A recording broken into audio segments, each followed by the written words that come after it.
Okay. आता तुम्हाला जर एखाद्या लेजेंडला भेटता आलं, तर हु वुड दॅट पर्सन बी आणि तुम्ही त्यांना काय विचाराल? For your profession, for your self, any legend.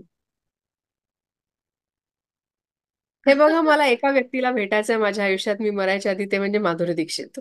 म्हणजे मी तिला, मला आणि बोलण्याचं म्हणजे ही तर एक झाली म्हणजे पहिली, हा. त्या त्याच्यानंतर the list goes long way. I want to meet Amitji. मला आशा भोसलेंना भेटायचं आहे. मी यांची डाय हार्ड फॅन आहे. मला संजीव कुमार यांना पण भेटायचं होतं. मला विक्रम काकांना पण भेटायचं होतं, बट आय ओ. कुड नॉट मीट हिम. असे असे खूप लोक आहेत.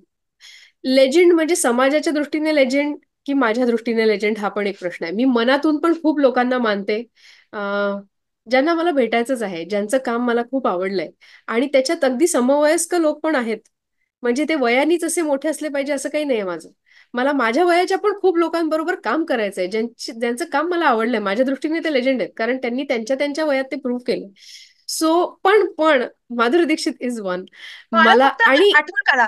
माझी फक्त आठवण काढा. Whenever you meet her, माझी आठवण काढा फक्त. I I love her like anything since my childhood. आणि मला हे माहितीये, दुसरा प्रश्न तुमचा त्याच्यातला पोट प्रश्न हा होता की तुम्ही त्यांच्याशी काय बोलला. मी बोलूच नाही शकणार आहे.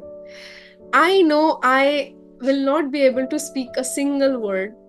आणि मी निशब्द होणार आहे, हीच माझी रिॲक्शन असणार आहे. कारण यातून मी गेले. रिसेंटली एका फंक्शनच्या वेळेला अचानक मनी मानशी नसताना ती समोर आली. I was numb. I was numb. I could not go. And people were like, go, go. No, I could not move. That has happened with me. So that was a sheer fan moment.